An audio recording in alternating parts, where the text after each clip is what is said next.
Hey, I'm Coree Woltering, and this is the Cultra Trail Running Podcast, episode 281. From the belly of the Beast Coast, Glastonbury, Connecticut, this is the Cultra Trail Running Podcast. We talk about all the fun shit that happens on the trails that most normal people don't care about. The language we use is fucking explicit and raw like the trails we run on, so don't listen with your kids! Cultra is brought to you by our patrons and supporters, and we are 112% listener supported, and support is good. All right. Well, welcome, Corey, to the Cultra Trail Running Podcast. Glad to have you here tonight. Yeah, thanks for having me. This is awesome. Yeah. For people who might be listening for the first time, my name is Art Byram. I'm your host, and I am joined by a member of the Cultra crew. I have Fred Marolo. Fred, you're muted, buddy. Fred, you're muted. Now I'm here. I'm here. I was here, but then I wasn't really here, but I'm here. Fred, come on. This is big time, man. I know. I guess you're gonna have to edit that, Art. I wasn't here. I'm here. Okay. Thank you. Okay, that's good. That works, Fred. So you're on probation, but then we'll see how it goes. So how you doing, Corey? I am tired. Yeah. So I ran the Los Angeles Marathon over the weekend, and that went extremely well. Kind of surprised myself with that, so that was good. But then I had a red-eye flight back to the East Coast, so didn't sleep too well last night. Yikes. Gotcha. Yeah. It's hard to sleep on the flight after the marathon, right?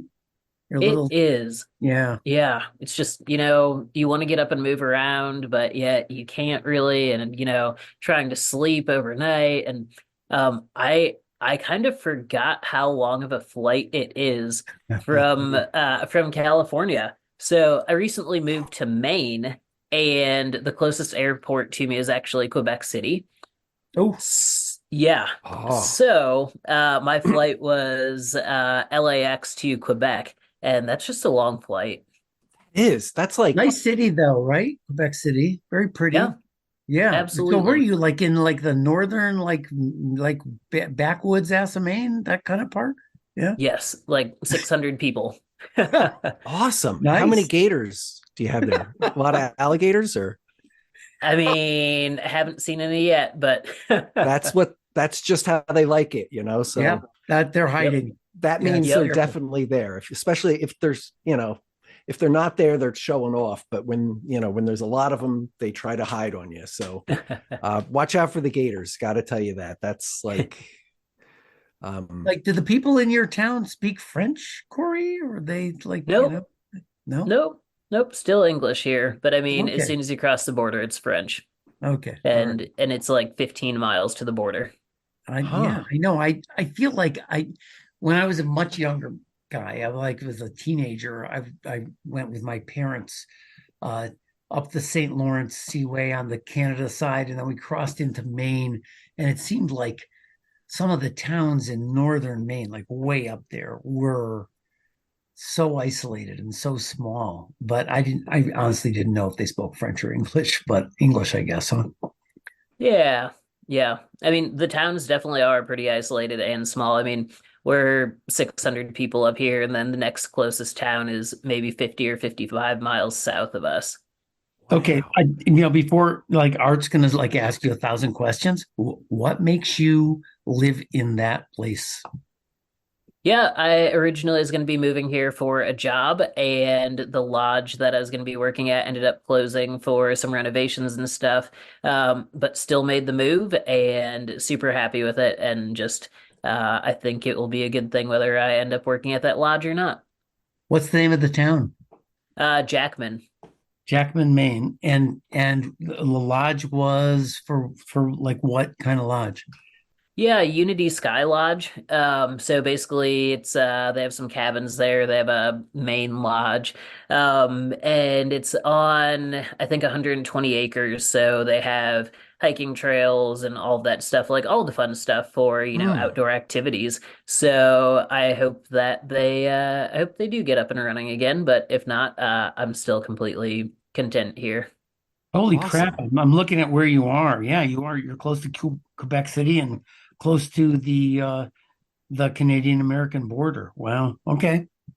Yeah, I've actually run to the border a couple times, and Oh, I've that's actually cool. run into Canada. Nice. You We don't won't get tell anybody that though. many So international runs, right? Exactly. Yeah. If you excellent, need huh? another lodge to work at, my daughter is a manager of a lodge in Alaska. Just hit me up. I'll hook you up. Nice. Nice. So yeah, Maine is just it is enormous. Like, and I think that like a lot of people, most people in the country look at other parts of the country and don't really understand how all the states fit together or the proportions or actually which one is which. Like, especially, if you're from the West, you kind of look at the East Coast and you're like, I don't know, there's New England and there's like New York and then like maybe Vermont's up there and Boston somehow. And then there's all these other states kind of squished in there and who knows what ends up. And they probably throw Maine into that mix. But if there's some kind of a graphic that shows Maine overlaid on the rest of New England, and it would like, if we ever had like a big battle of all the New England states, by size, Maine would just like kick all of our asses. So it Oh, well, Maine is about equal to the rest of New England, I think, in is square that what miles. it is, Fred? Yeah. Yeah. Yeah. So you got 5 states versus Maine. Hmm. It's pretty much It, it it's a like Andre stalemate. the Giant, right? Yeah. It's gonna throw us out of the continental US and Yes. just like Yeah. throw us into the Atlantic. See who And wins. Maine has the most coastline of any state in the country. Yes. Really? Yes. Yeah. And you can't swim in any of it because it's cold. Well, I've jumped in the water in a Gunkwit before, and it was still cold, but yeah, Yeah. it's cold. Oh, so um, so Corey, had you traveled to around Maine before very much or not so much?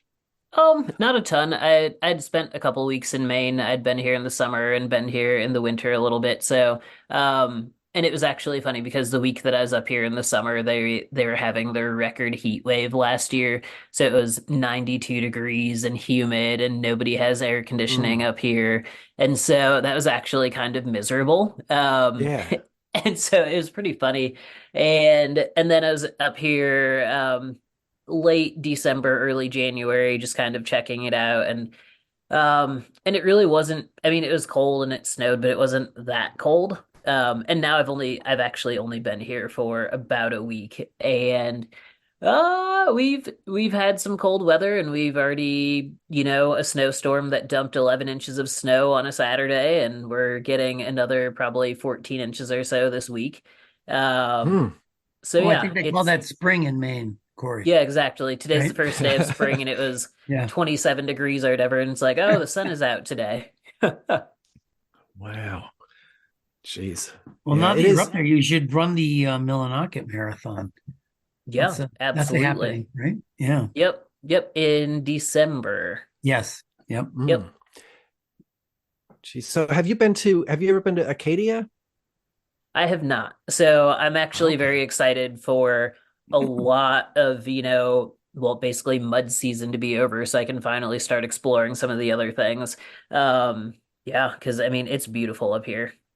Oh, yeah. And that just I don't know, I can't say enough about how beautiful that place is, to go up Cadillac Mountain or to go, Bar Harbor and um you just you're you can be running along you're running along these big I always picture the shoreline as like a flat area, and it's just not there because you just go climbing up these hills, and then all of a sudden you come around a sharp bend, and then all of a sudden you're looking down at this huge like cliffside with waves rolling in, or lobster boats and fog and all sorts of it's remarkable, so um Awesome. Yeah, it will be super fun to explore.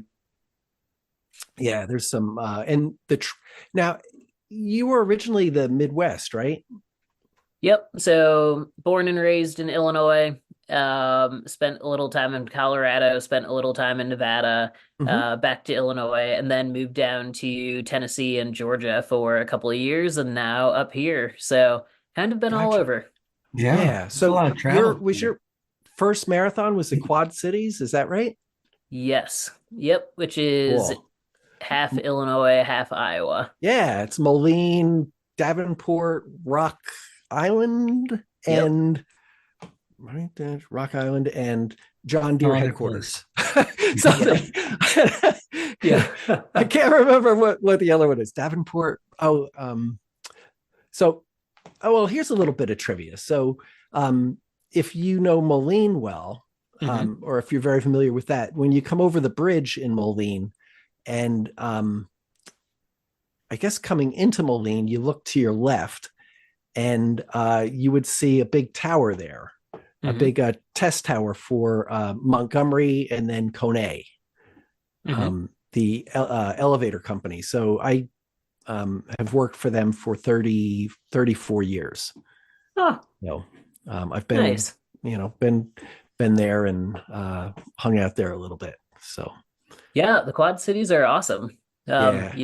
It's just that whole area is pretty cool and a great running community there and Mm. yeah. Yeah, I mean they have some routes too for running too, right? The Bix races are there, right?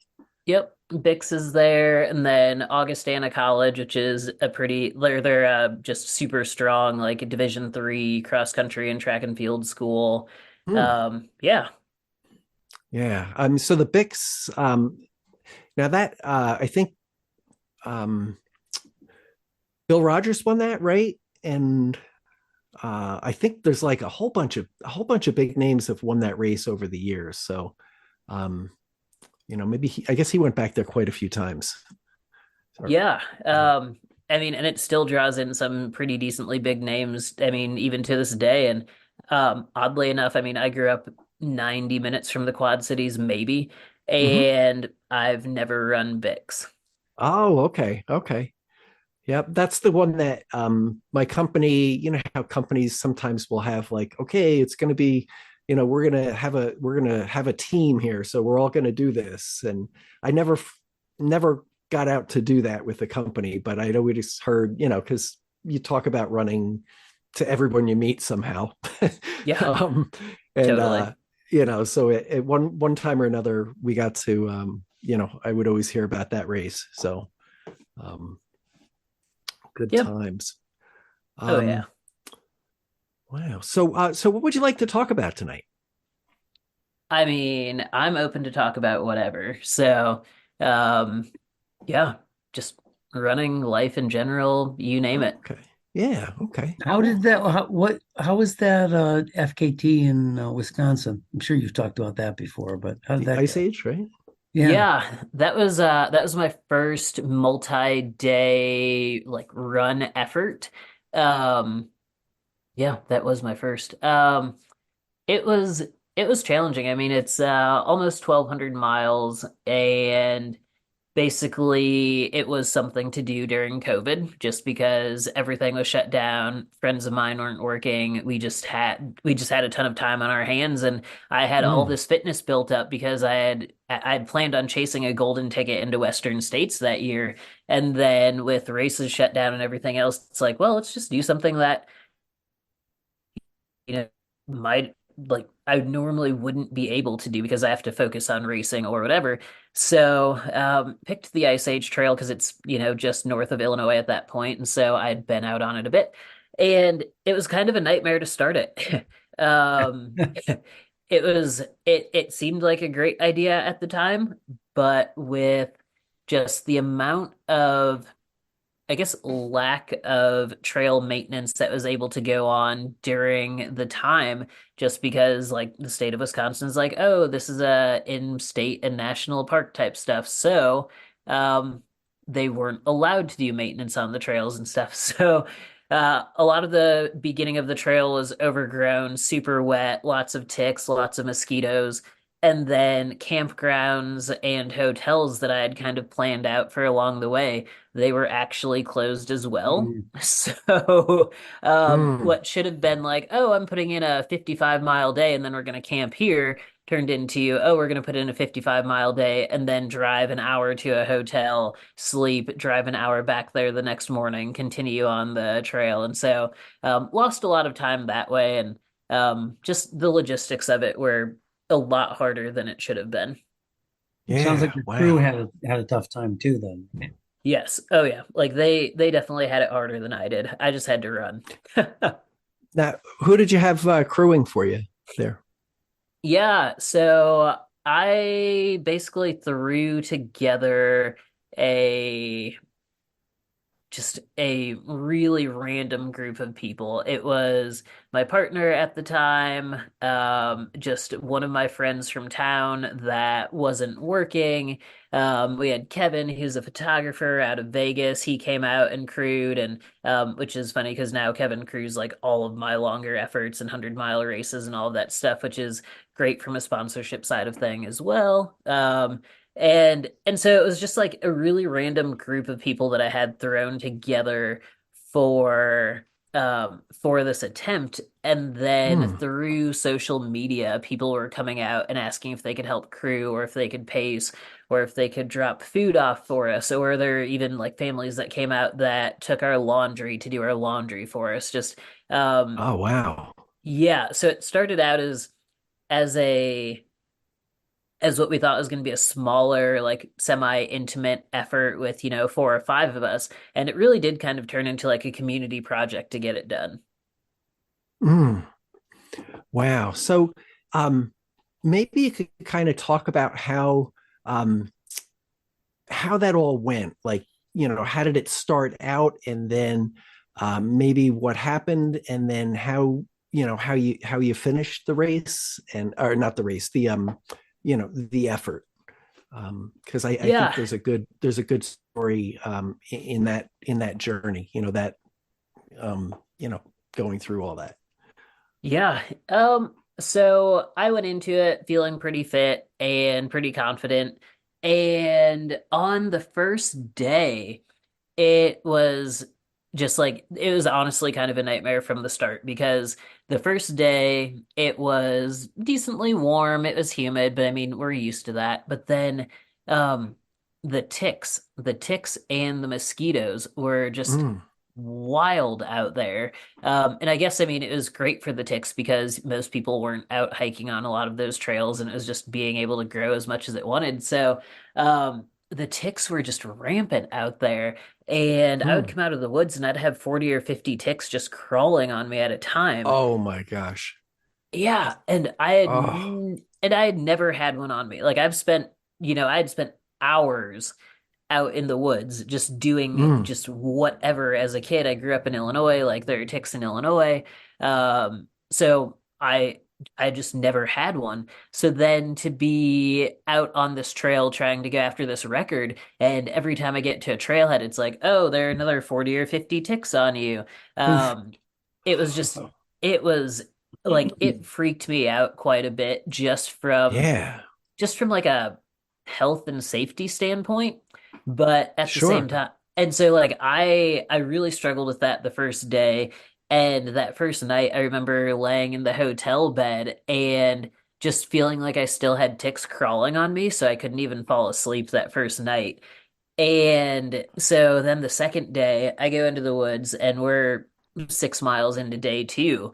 And I just tried to call the effort off. I just told the crew it wasn't worth it. I didn't want to be out there doing that. Didn't want to deal with it.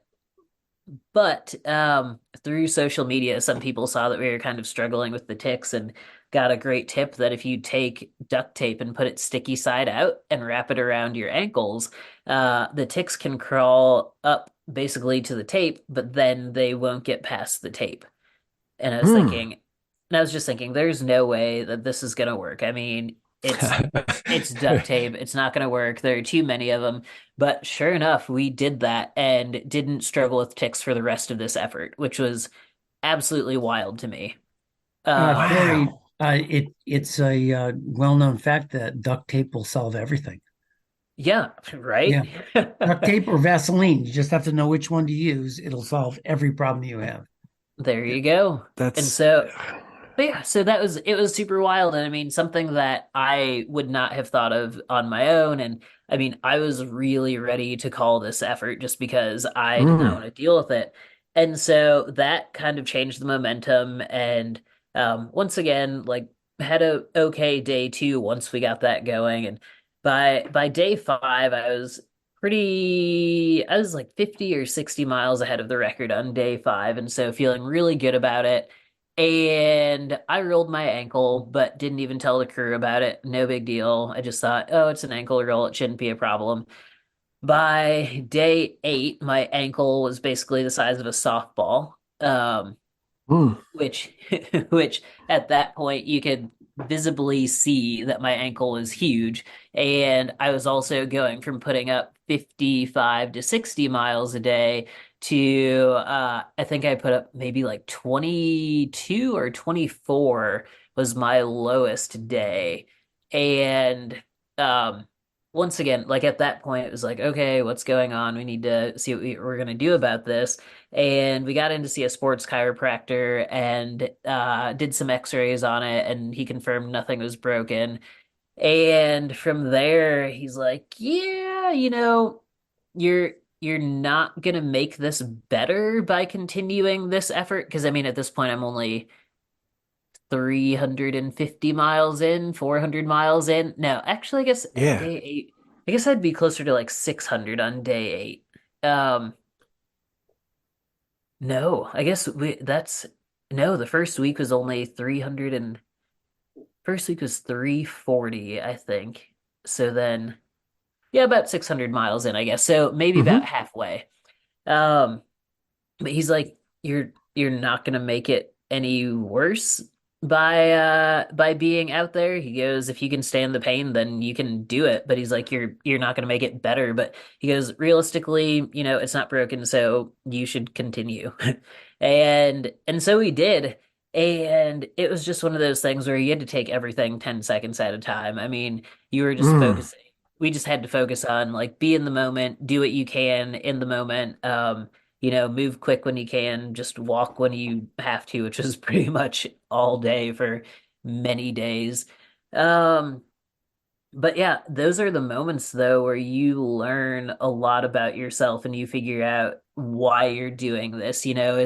Are you doing it because you want the record, or are you doing it because you want to learn something about yourself, or you just want to see if you can? Um, and so that was wild though, to be dealing with just that amount of pain every day and knowing that I was ahead of record pace for quite a while, to then be falling pretty far behind it and just still having to keep a positive mindset of, okay, I can overcome this. I can make this up. I can get back into it. Um mm, and so the second week of that it was a rough week, just mentally, physically, emotionally. It was just a very hard week on everybody, because even for the crew, I mean, the people that were crewing for me, they've maybe crewed for me at like a 50K or a 50 mile or maybe even a 100 mile, but at that point, they had never had to see me out there for 2 weeks at a time, just basically putting myself through that much pain every single day. And so it was just a lot of learning for all of us.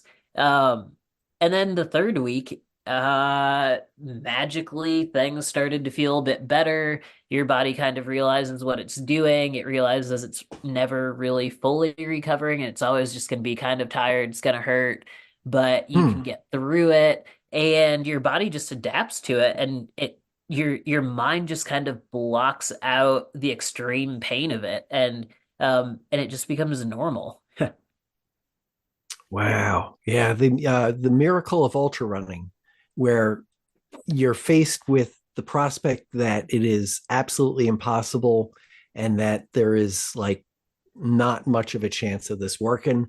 And for some reason, for whatever reason, you do keep going, and then it turns around, and it's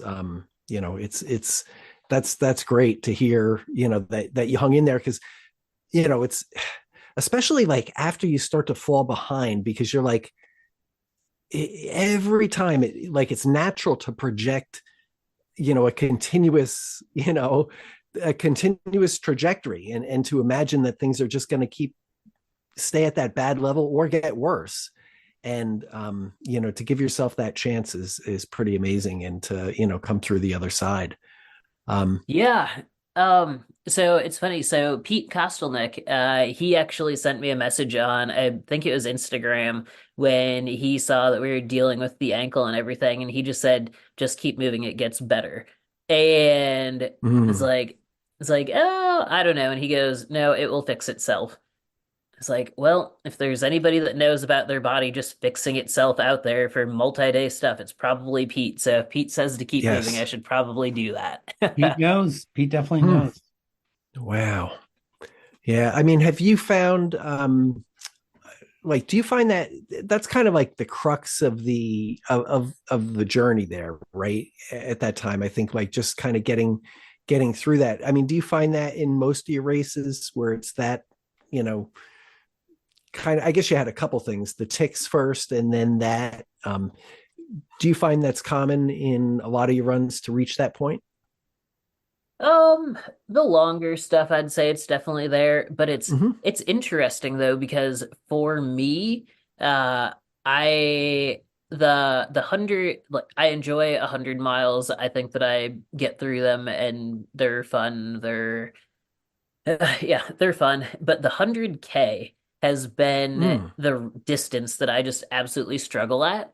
And I have run very fast 50Ks. I've run very fast for 50 miles. I have not run that well for 100K, and then I've run well at 100 Mm. miles. And it's from like 50 to 60K in the 100K that my race seems to fall apart if it's going to. And Hmm. so it's super wild. And I have like a string of, oh man, like 3 or 4 100K attempts that I just DNF'd like right at 60K. And so it's, I don't know. And even to this day, when I sign up for 100K, I just think, all right, we have to get from 50 to 60K. Like that is, if I get to 60K, I know that I will finish. Gotcha. What do you think that's about? Um, I don't really know. We honestly haven't been able to figure it out, and it's Mm. doesn't matter if I go out fast, doesn't matter if I go out slow. It's just there is something about that, Mm. like getting to that point. Gotcha. Yeah, yeah. um I find it's weird because I just kind of translated that into a 100 mile effort, right? And I think that that's the part where, at 60, 60%, okay, it's like you're glad that you're halfway done, but you just can't imagine.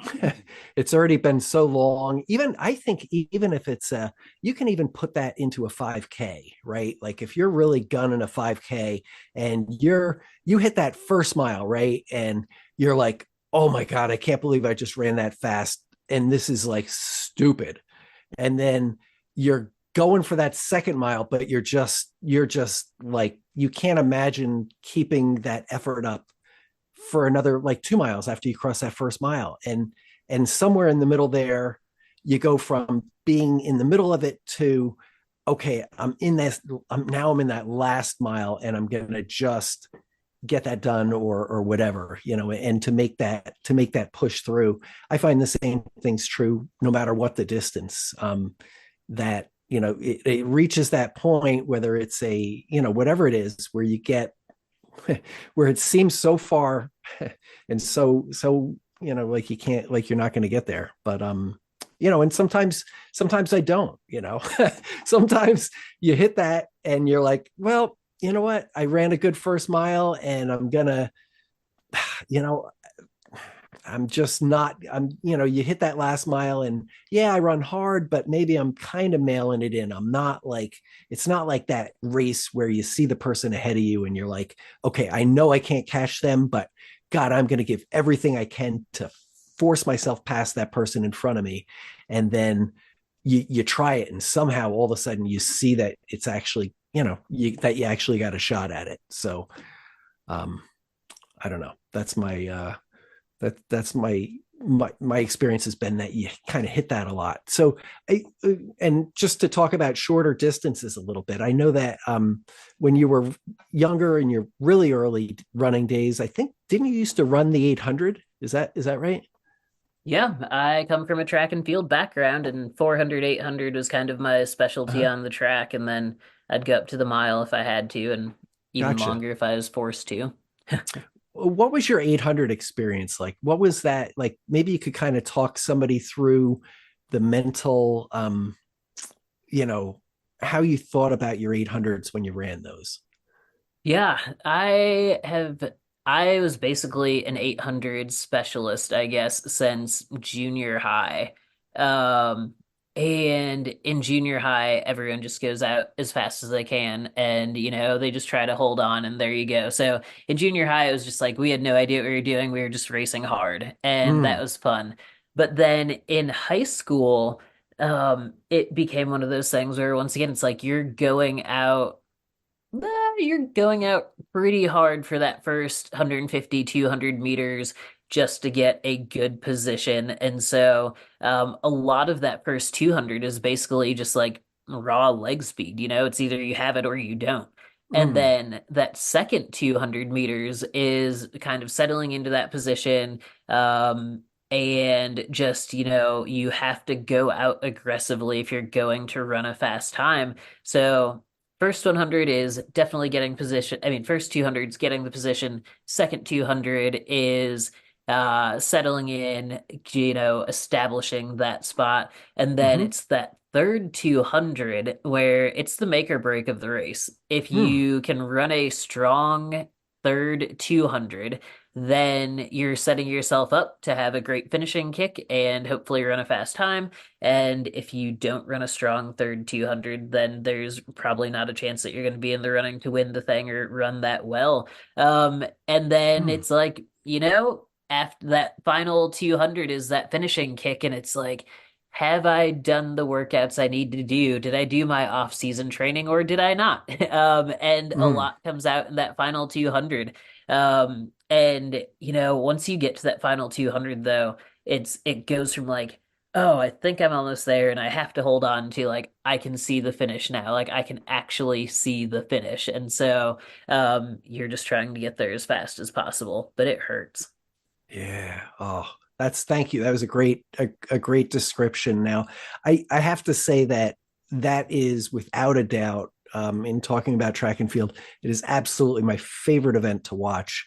Is that just how it gets mixed up and how it just watching that really in the when they're 600 in and they're just rounding that the final turn, and then all of a sudden everything just gets turned on its ear, and you never know who's going to come up from the back, and then just the things that get unleashed there is just amazing. So Oh um yeah.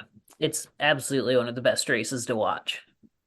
yeah, so I think with a little bit of luck I'm going to try to get over to Eugene this year to go to the marathon trials. So Oh, the team nice. trials, and I'm going to be doing the Cascade Lakes relay, which is kind of like a goes Diamond Lake to Bend, so in Oregon. So I think after that, that's like the week before. So I think we're going to hang out at Hood River, and my wife and I are going to drive around a little bit, and then try to hit that on the way home. It kind of worked out with it's actually a company relay teams, so I do that every once in a while. So Oh, um, cool. That will be very fun.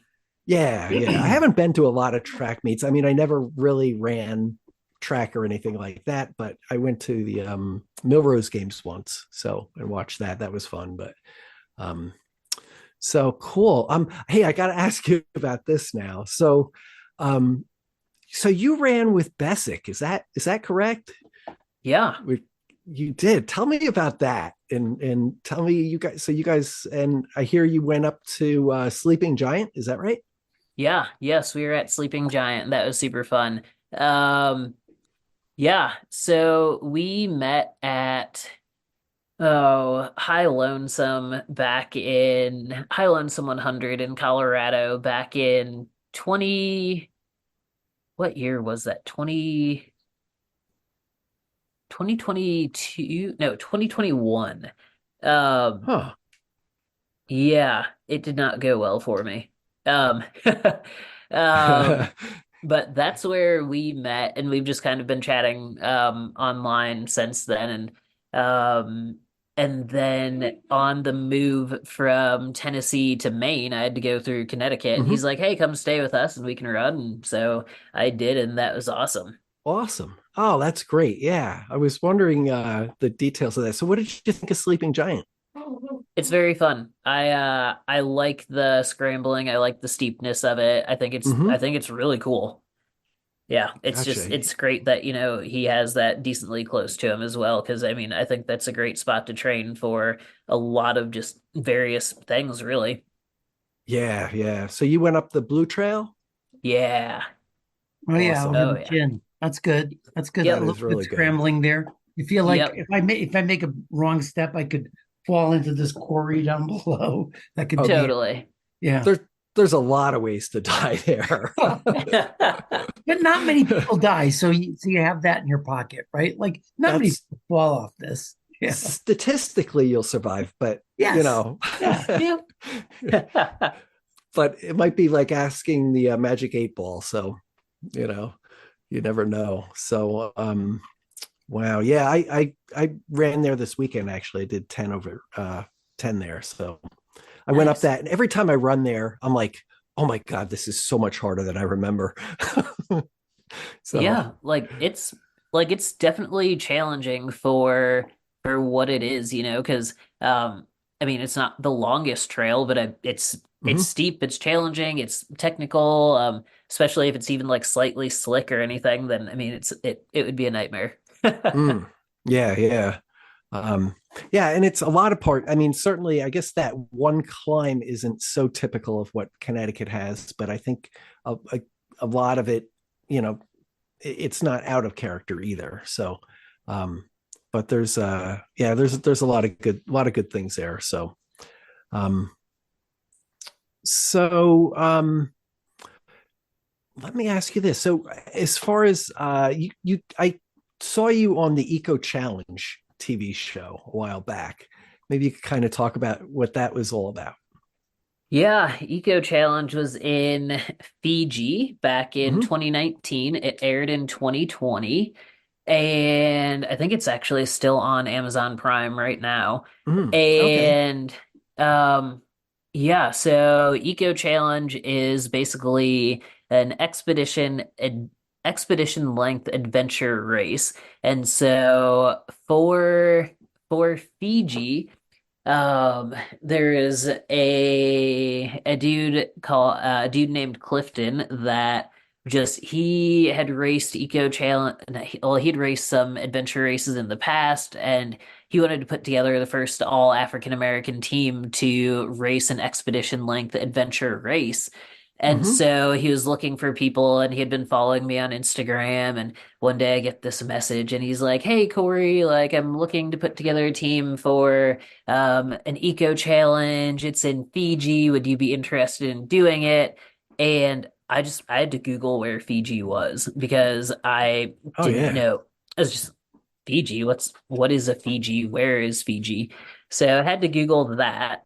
And then um all I saw on the photos of Fiji was like white sand beaches, blue water. And I'm thinking, oh yeah, I definitely want to go to Fiji because it would be awesome. And it was just really funny because he's like, well, there's going to be some things like sailing, mountain biking, rappelling, rafting, trekking, ocean navigation. Like, oh, yeah, all the typical things of living in Illinois, right? Yeah. So, Flatlands and yeah, exactly. So it's like, well, okay.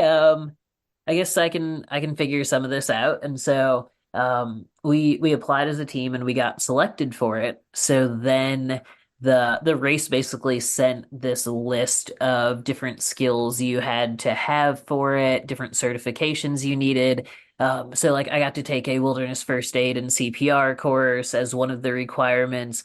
You had to take some like sailing lessons, whether it was either in person or just an online sailing course, like a jungle navigation course. Um, Wow. and just like you had to learn a lot of things just to be able to start this race. Hmm. And then with that, you're racing in a team of four. And then when you get to Fiji, you still have skills testing that you have to do. So the race actually tests you on your skills to see if you did do your homework or not. And Mm. then they also threw a couple curveballs at you, and they're like, "Oh, by the way, this is also going to be there. We're going to give you a 1 hour clinic on it, and then the next time you see whatever it is, it's going to be in the race," which is wild, but super fun. And I learned that Fiji is not just white sand beaches and blue water. Fiji actually is very muddy for part of the year.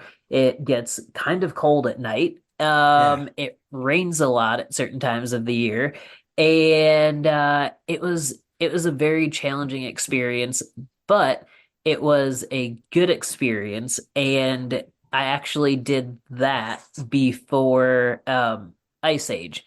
So we Mm. filmed Eco Challenge in September of 2019, and I did Ice Age in June of 2020.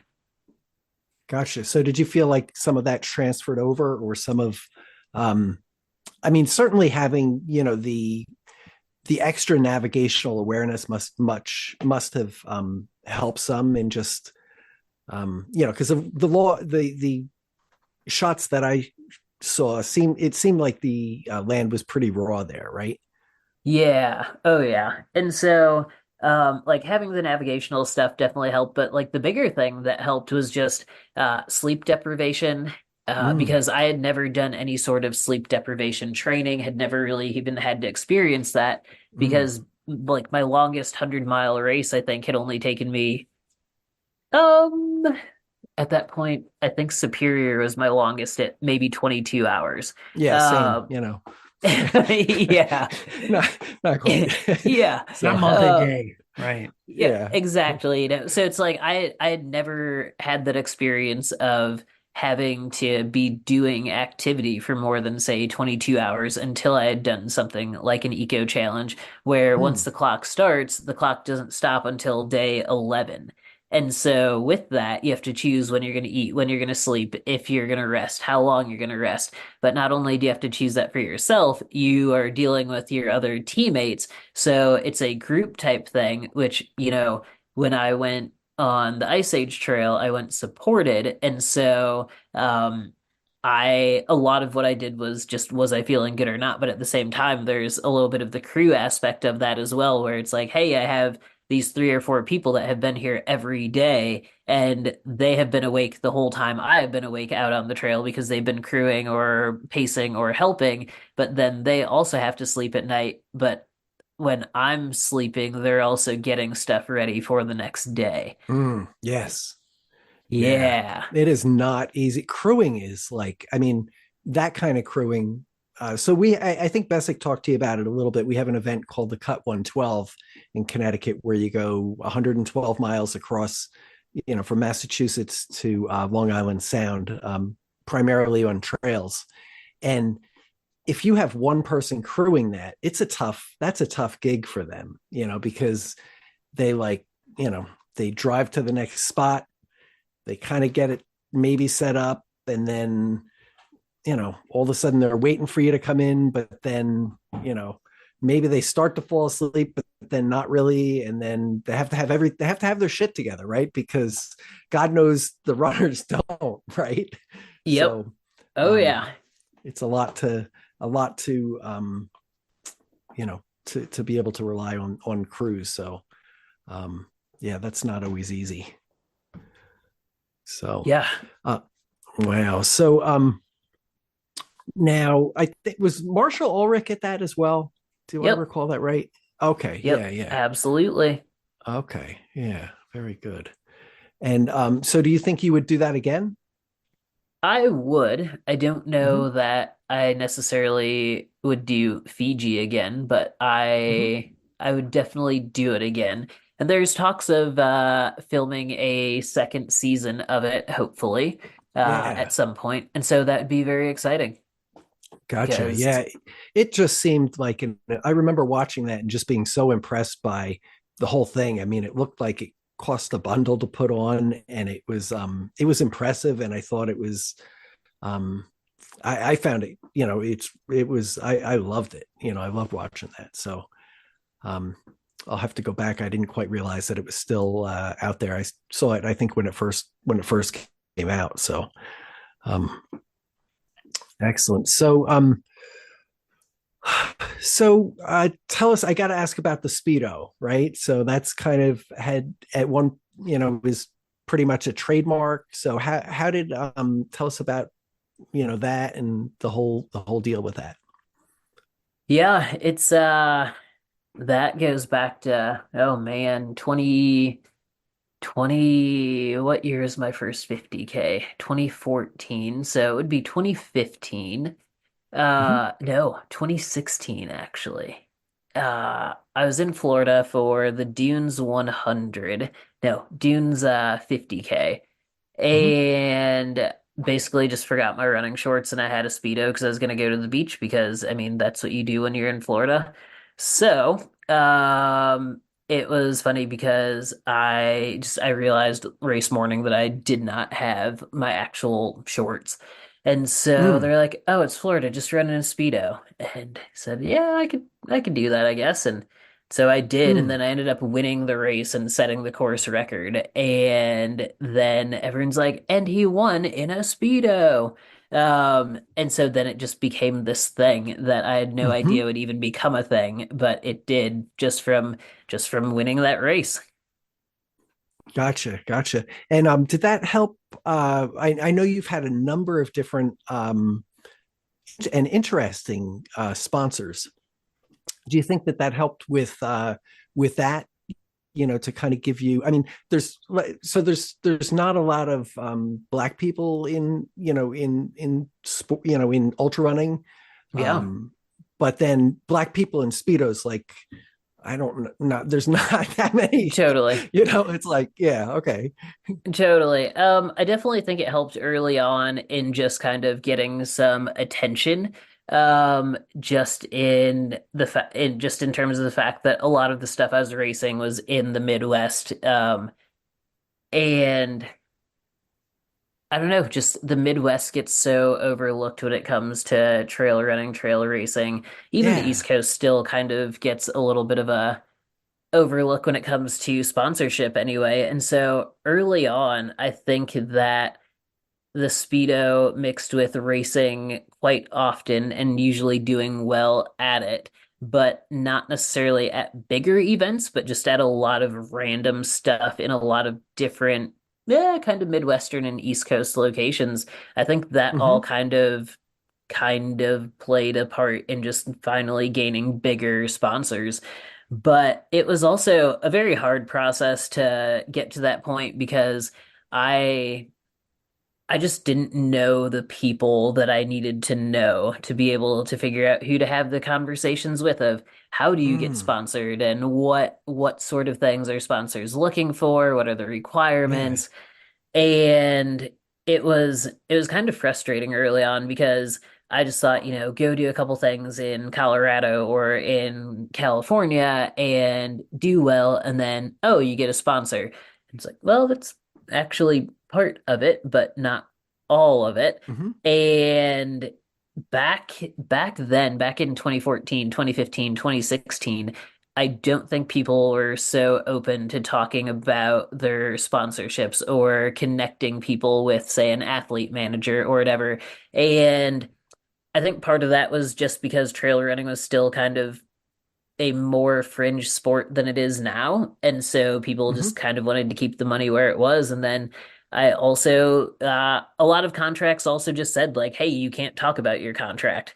Um, and Yeah. so, and That so seems to with, be the case, right? Because you never hear, like, it's not like like the NFL or Major League or anything like that. Like, oh, we just signed this guy for, signed a $12.8 million or whatever it is contract. You like, Yeah. it's like you have to dig to find out what you win at the finishing line. Nobody talks about what the appearances are, or um, at least that I hear. I don't hear that as part of the conversation. So anytime that that's happening, that's not helping the people going for, who are being sponsored. It's only helping the companies, to protect that, you know, to protect that information and to keep people from talking. And then, you know, because and then you have a whole other group of people who are like, yep, if you give me like a set of shoelaces, I will, or give me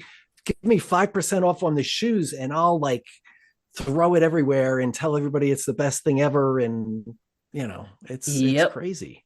It absolutely is. And yeah, it's just that, but that's one of the most frustrating things, especially as an athlete that was coming from the Midwest, because just I did not know any pros that were living in the Midwest. I guess Casey Lichtig, she's Nebraska, which I Mm-hmm. mean, she she was maybe the only pro that I could think of that was really Midwest. And then looking at the Mm-hmm. East Coast, Mike Wardian. Mm-hmm. And other than that, it was I didn't couldn't think of names, but I also didn't Right. know Casey, didn't know Mike.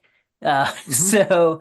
so Yeah. how do you approach them when at that point I think I had 300 followers on Instagram or something, and so it's like, Mm. oh yeah, I'm gonna approach these people about sponsorship, but they're not really gonna be able to give me that much information anyway.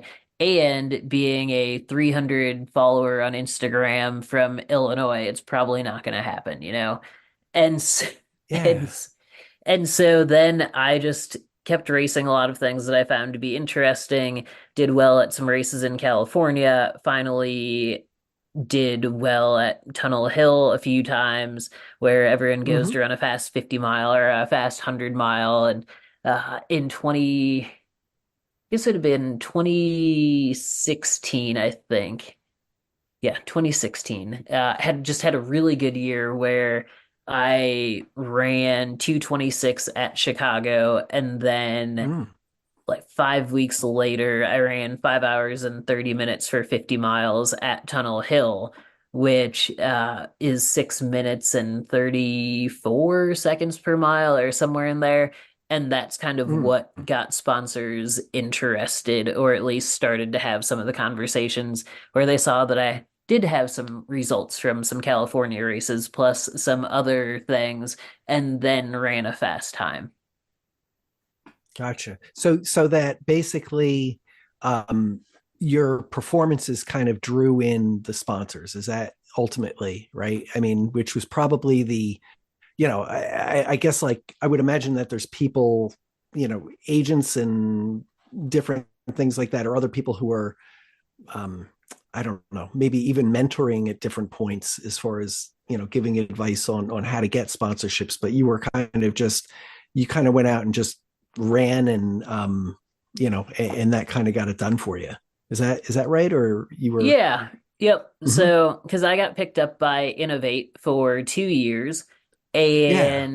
and that was when they were just trying to break back into the US market, and they had a little bit Mm. of money and they wanted to put together a team, and so that ended up being a great starting point for me. Yeah. Yeah. And then in 2018, I guess it was 2017 or 2018, Trail Runner magazine wanted to do an article about what it's like being black and gay in the trail running world. And Sure. I was like, well, we can talk about that. Or said, let's talk about the lack of sponsorship for Midwest and East Coast runners.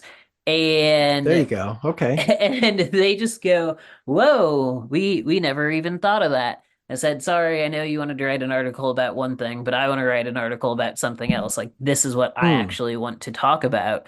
Sure. And so we talked about it, and the article came out, And the day after the article came out, the athlete manager from the North Face ended up sliding into my inbox on Instagram and Mm. email, and they just wanted to start a conversation. And so that article is what got the ball rolling on bigger sponsorships for me. Yes, yeah. North Face is just a powerhouse with that. I mean, they are big with content and I think even that's like it's like when you date somebody who's attractive and all of a sudden like everybody else all of a sudden starts paying attention to you. So Yes. that's pretty cool. Wow. So do you ever feel a responsibility or like to kind of, to promote African American runners or anything like that? Um, or do you like, um, I don't know, like how do you like weigh in on that? Or is that something you're interested in promoting or not? Or, what does that look like for you? Yes, that's a great question and always an interesting topic because I have many thoughts on just like diversity in the outdoors and trail running. And, I think some companies do it great where they actually provide resources and opportunities for people, like all people, but specifically, underrepresented communities to actually get into the outdoors and do it in a fun, healthy, safe way, but something that's also sustainable. Whereas there are other companies that, they may host one event. They're like, oh, look at us. We got 20 black people into the outdoors. We're so great. And then they don't do anything else with Mm, it. And that has mm, been very frustrating when certain companies have wanted to work together or partner on something like that. It's like, oh, cool, but what's the long-term plan with this? And it's like, well, but this is yeah, what we're yeah. doing now. It's like, okay, cool, like doing this now is great, but we also need to have a long-term sustainable plan with this. Um, yeah. Gotcha. Kind of like just S- like washing it through. I don't know what the Yeah. exact term is, but just taking on something that's very visible in order to give them the appearance that that's what they're all about every day. And there's just Yes. not the follow through on that. So, Yeah. And so like for me, um, you know, the I very much enjoy connecting with people in person. I mean, mhm. social media is great, but I very much enjoy doing it in person. And I always tell people, hey, don't be afraid to reach out. And if I'm ever at an event or whatever, I will absolutely meet up with you. We can talk, whatever. Um, but I it is just I feel like it is important to be able to elevate the stories of those that maybe that haven't always had the voice to do it, but at the same time, Mhm. I don't know that that's always what people necessarily want. Because like sometimes the athlete's like, "Hey, yes, I am black or I am gay, whatever, but I just enjoy being in the outdoors and I just want to do it because I enjoy doing it." And so Yeah, they're yeah. I like, mean, because I like if you all of a sudden said, "Hey, listen, black people, you should come out and run, and you should do this and everything," like, okay, great. Versus like if you're just going out doing your thing, it's like you don't have to sell it because people just, you know what, they might bump into you, and all of a sudden they kind of like realize that that's like, you know, that's kind of cool. He can do it. Maybe I can do it. And it's more like an organic thing than something that's constructed. Is that, you exactly. know, yeah. Yeah. Exactly. And then it can be interesting though, because sometimes I will get messages from people telling me that I don't do enough of that. Sure. Oh yeah, And yeah. it's like, oh, I'm sorry though. Like I also have my job, which is to get in shape and run fast, and I have to do the things that I need to do to make sure I continue to Mm, have my sponsorships. But at the same time, like I always tell people all the time, like, hey, if you want to go for a run, hit me up. I will always be down to go for a run. mm, So, but at the same time, I'm not gonna be the person that's just like, yeah, like we have to get 100 black people into the outdoors this year. Like mm. I don't care what the number is. If it's two people, if it's 100 people, whatever. As long as we are getting people out and they're being active, but it's something that they want to do, then I am here to support it. Yeah, yeah.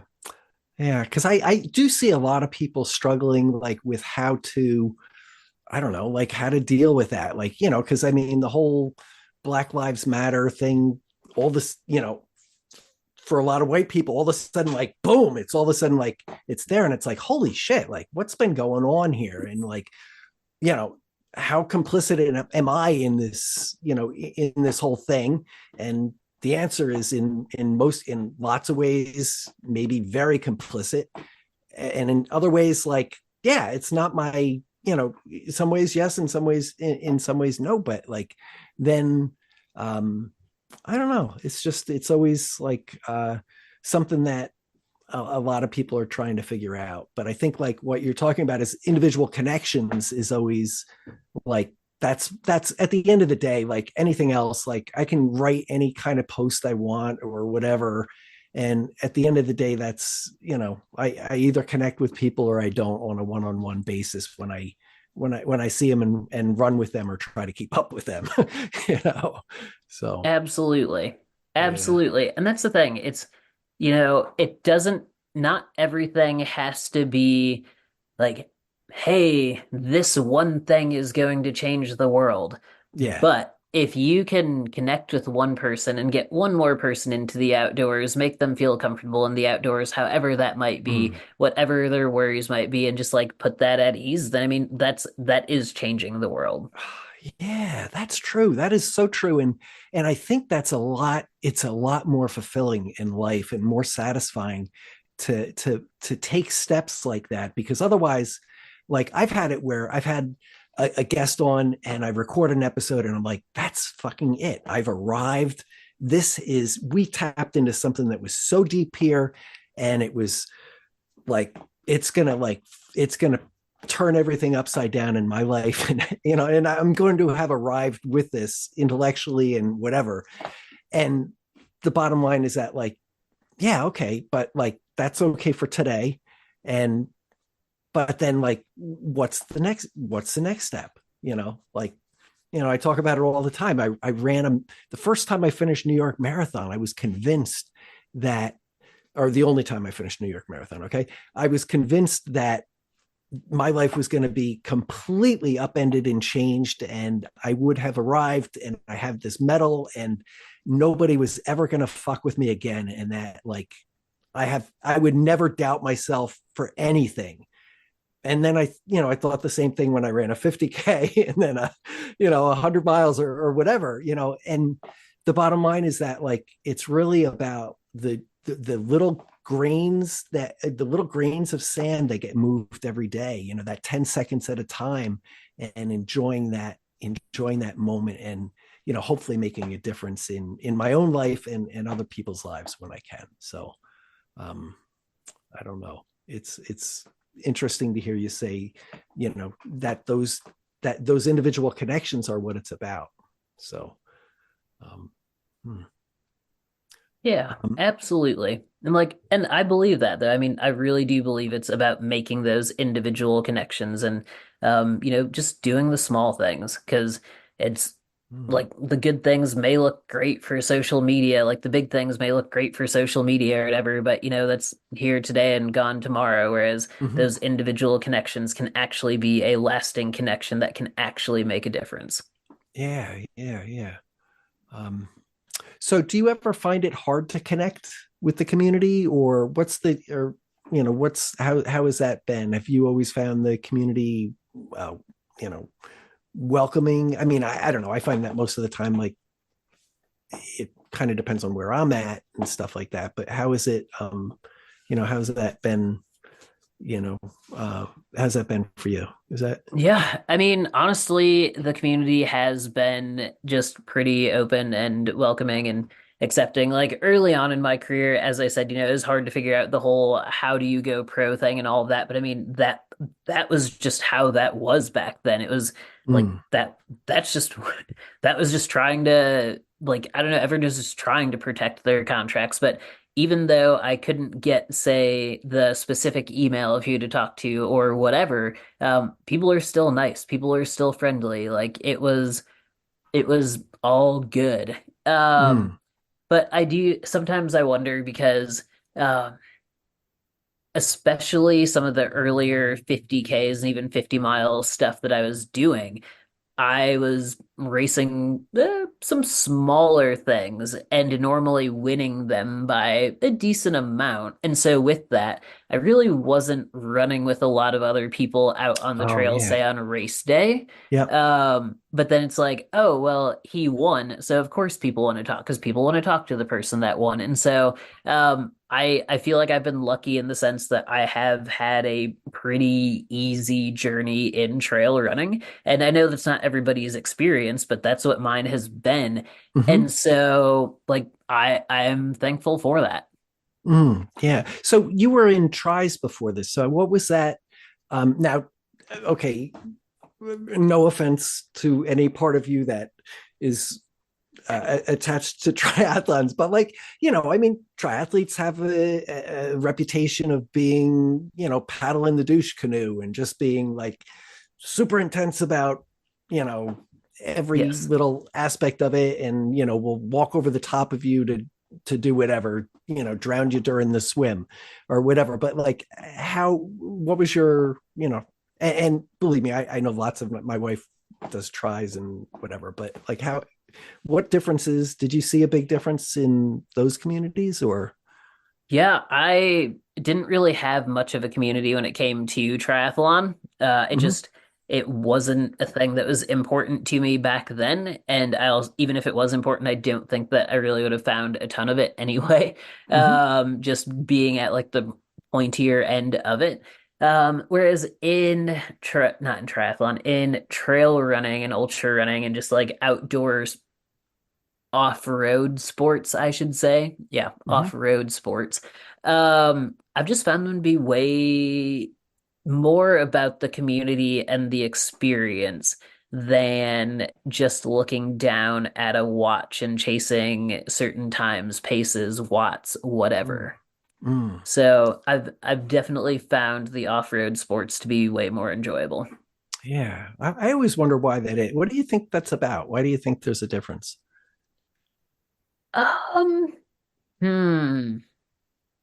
I think that honestly, if you're going to be competitive in the triathlon or even kind of even in the road running world, you really do have to pay attention to the watch a lot more. And so it really does become more about the paces, the heart rates, Yeah. the different zones and stuff. Whereas trail and ultra is you get to spend a lot of time outside on trails and enjoy it. And it's more about the time on feet when it comes to training than it is about specific Mm. paces.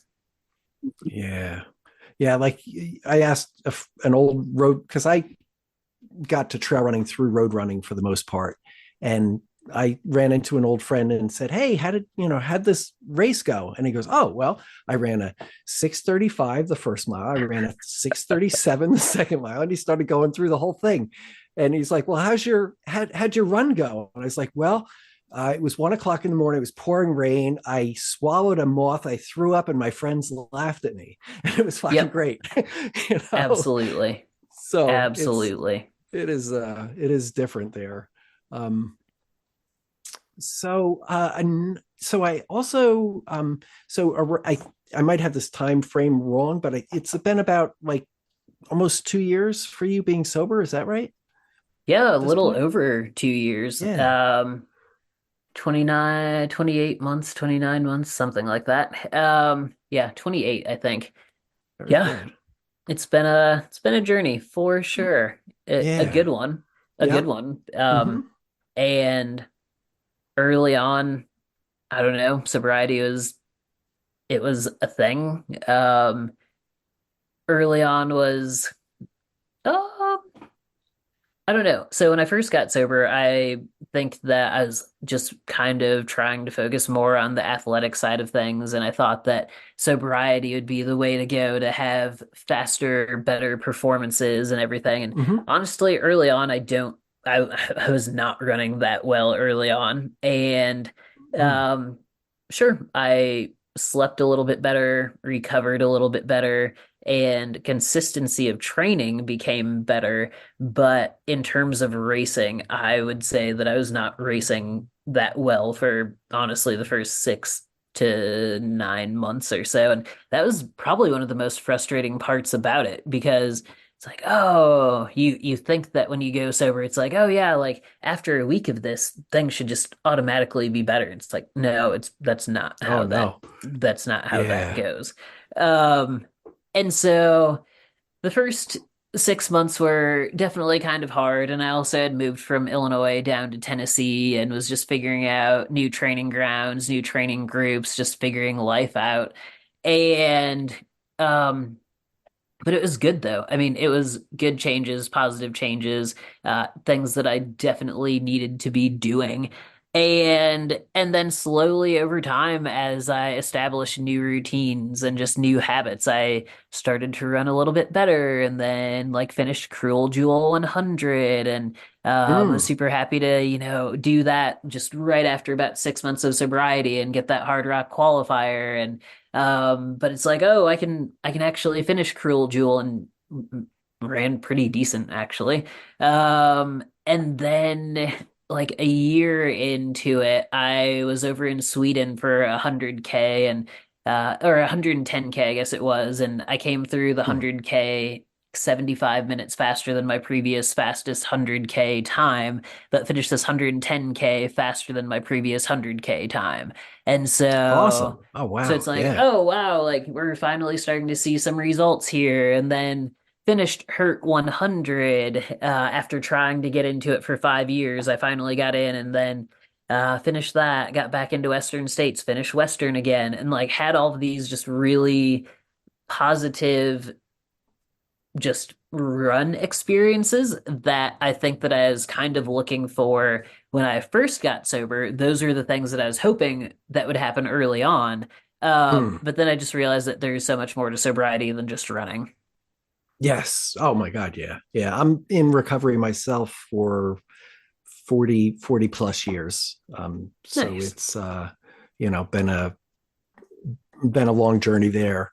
But a lot of people, you're right. I think that a lot of times they think if you stop drinking that everything's instantly going to be, once again, it's like running the New York Marathon. You do that and everything's going to be fine and you'll never have any problems again. But it's life's certainly not like that. It always, it always brings up new challenges and thank God it does. Right. Um, so Yeah, we it's got never stuff to work boring. on there. Yeah. It is Now, never boring. so you were in Tennessee. So Fred, did you have any Fred, you've run in Tennessee before, right? Just once, or Just once. Okay. I did. Yeah, I ran Tennessee that one time. Okay. All It's right. a Back good in place to run. 2011. Yeah. I What started in race? Missouri, took a ferry boat into Kentucky, Ah, then ran like diagonally down Tennessee into Georgia, and well, into Alabama, then Georgia. Yeah. One race. that's a very long race.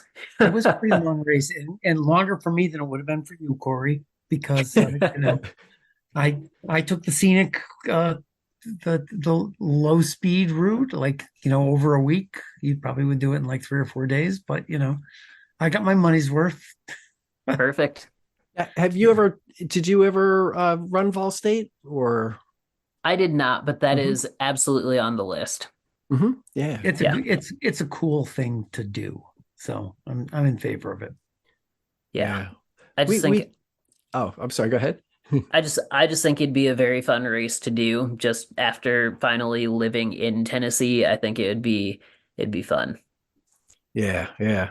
We had we had a show with a whole bunch of finishers of Vol State, and it just scared the shit out of me just talking to them. I mean, I have to say, it was like, oh my God, I hope I don't accidentally click and sign up for this shit because it was It's just, kind of ridiculous, but the oh my people are God. so nice. They're so nice. They reach out like so hard to you that it's kind of cool. Yeah. Yeah. I don't know. I like that idea. Somehow I like something about it, but maybe it's just because it's just scary enough to want to do that. Yeah, Um, do you absolutely. find Vacation without that's a car, right? That's what it is. yeah. Do you ever find that that's an element to what attracts you to a given race, Corey, or a given run? Yeah, the bigger stuff I do, the bigger stuff is normally something that I know is going to be a challenge or something that I maybe haven't done before, but I am slightly, I don't know. I do a lot of things just to see how it feels.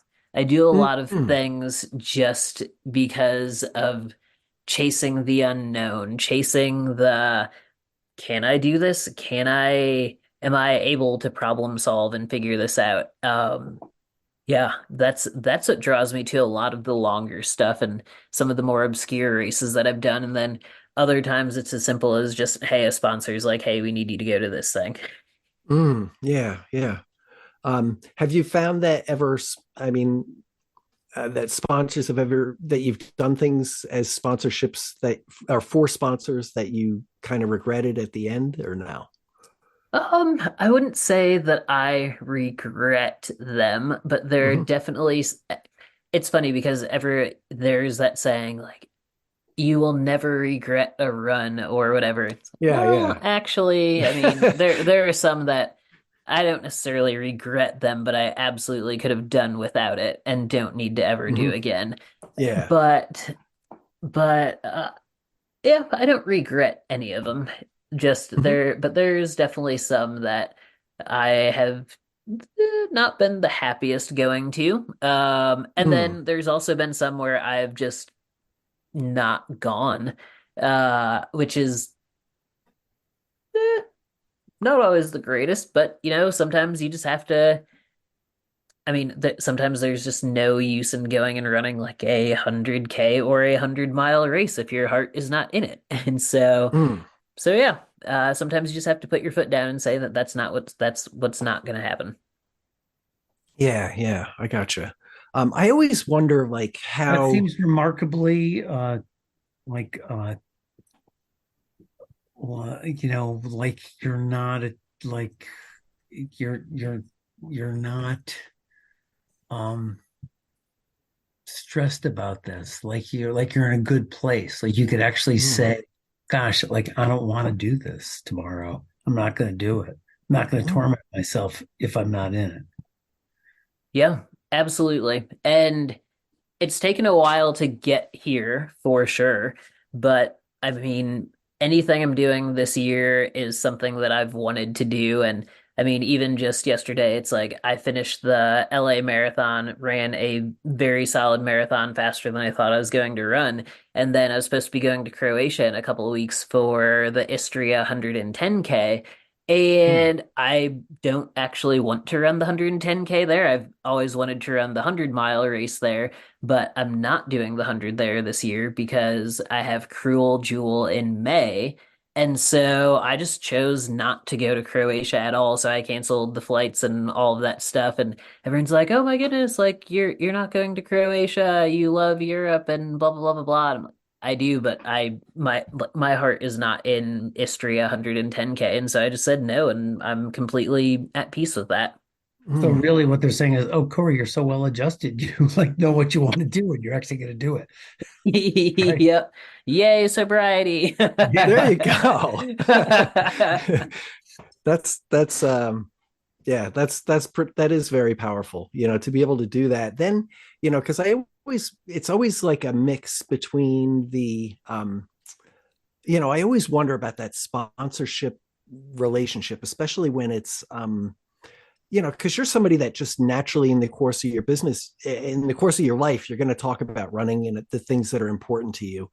But then anytime sponsorship is involved, it adds the element of money, right? So, and when that happens, it can, and this is not a reflection on anybody who's sponsoring you or anything like that, but it can, you hear everybody without fail on every commercial that they read is our good friends over at X, and this is amazing. And and it's kind of, it's got to be it's got to be an interesting process to find something that's a good enough match, because especially when it's something that is so the sport is so mental, right? I mean, so you, if this has something like say like Merrill or whatever, you need to like, if that's what you're running in, you got to buy into that and feel comfortable with, with that whole approach. Have you, how's that been for you? Yeah, this is my first year with Merrill and super pumped about it. I have a lot of flexibility and freedom in my schedule to be able to actually do the things that I'm passionate about and pick the races that I want to do. And, it doesn't have to be a Western States or a UTMB or a Hard Rock. It can actually be just whatever might be interesting. And so just super Mm. thankful for that because in the past there has been more of like these are the focused races of the year, and if you want to make performance bonuses or whatever, then here are the list of races that you have to choose from. And if you don't care about making them, then you don't have to go to those races, but you're also just not going to make the money Mm. that you want to make. Um, and so at times it has been a struggle of do I play the sponsorship game and do I focus on the things that, say, corporate might want me to focus on, or do I just continue to do the things that I really enjoy? And now I'm Mm. thankful that the things that I really enjoy are things that corporate can get excited about because I'm excited about them. And with that, there's still good storytelling that comes out of it, even if it's not a Western States or a UTMB.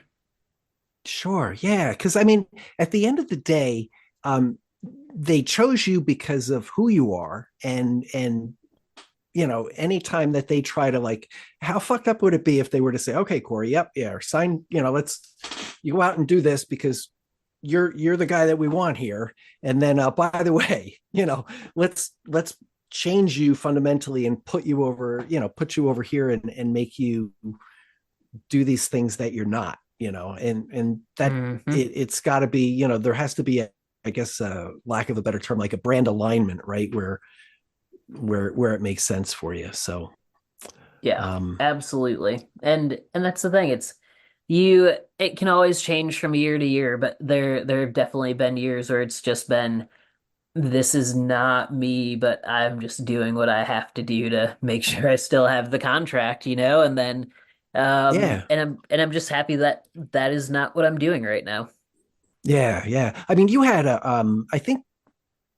I, I think you were sponsored by Ford Bronco or something like that, right? Yeah. For a while. Yeah, Yeah. yeah. Yeah, which So, that was super cool. I mean, Ford is yeah. awesome, and they were bringing back the Broncos, Bronco Sports, and they Uh-huh. put some of us in the Bronco Sports, and we had like a 2-year contract with them for that, so that was really fun. Um, Yeah. and Yeah. and I get excited about these things because I don't use an agent, so I do all of the Hmm. sponsorship stuff myself. I negotiate all of the deals myself.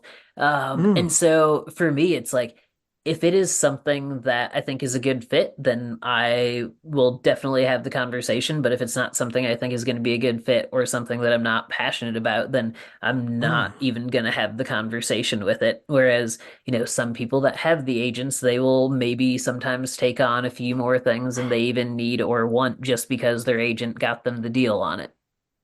Yes. Yeah. Once again, somebody else is framing the whole situation, like it just gets repackaged, to try to fit it into something that might not be a good fit. So that's got to be a really empowering feeling for you because, like you mentioned, going into this, you had to learn these things. Like a lot of times, you didn't know how to go about it or to do any of that. So now, with, the, I mean, do you feel, I mean, it sounds like you've really kind of learned, a lot about what it's all about to get a sponsor and to do that. And to, it's just a whole nother part of, a lot of times you think like, okay, runners run, right? And then end of story. You run and you recover and and all that. But now just to um, you know to do all that you have to do for, or that you need to do for that sponsorship, and then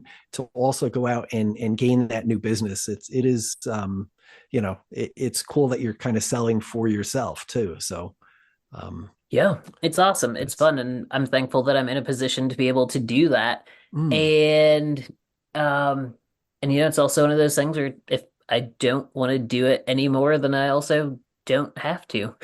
yeah, yeah. Okay. What would you do if you weren't in running? What would you be doing? That is a great question. And honestly, I I would focus more on coaching, so I'd still be doing the running stuff, but it'd be Mm-hmm. more on the coaching side of things, which Mm, I very much do enjoy coaching. But I don't know exactly what I would do if I just said tomorrow I didn't want to be a pro anymore and walked away from it mm. because there isn't like a outdoor gear shop up here to work at. Well, I guess there is, but I just have to learn a completely different set of skills like ice fishing and snowmobiling, which could actually be very fun and things that I should probably learn anyway. So, so yeah, Gator wrestling too. So there you don't, go. don't underestimate those gators. So, There you um, go. that's awesome. Well, Corey, listen, I know that you just came off of a big flight and a big race, and you're just getting back in settled. And I think we could keep talking all night here on this, but I want to, sometimes it's best to stop while we're still having fun. And I'd like, hopefully, you'll come back and join us again, because really enjoyed the conversation tonight. So. But Yeah. Art, he has all the time in the world. He's not going to Croatia. We could talk all night. That's true. He did say that, Fred. So, I did okay. say that. So, Corey, this No, thank you, concludes. Corey. We really appreciate it. We're now 60% of the way through this. So Perfect. Fred will now take I'll us pick it through up the from last here. 40 miles. Here we go. Oh, No, boy. I'd Well, love to come back on sometime. It'd be great. Yeah, Christian's running Cruel Jewel as well, so maybe after Cruel Jewel, it'd be fun to Yeah. get us both on and talk about that because I'm very interested to see what he thinks. Yeah. right on. Let's do that. That'll Now, be good. one other question. You don't ever let him step on your feet, do you? As you're running? Because he's a big fucking dude, right? And he's got like I really mean, big feet. My God, Thankfully, that has not happened yet. okay, all right. I'm Don't let it happen, just Corey. Don't we're let just it looking happen. out for you. But yeah, we'll definitely take you up on that. So after Cruel Jewel, I'd like to have the both of you on and kind of hear the deal. So Perfect. I love it. awesome. All right. Well, thanks again. And for all of our listeners out there, if you've made it this far, of course, seek professional help. And we will see you all in a mile. Mile and a half. All right.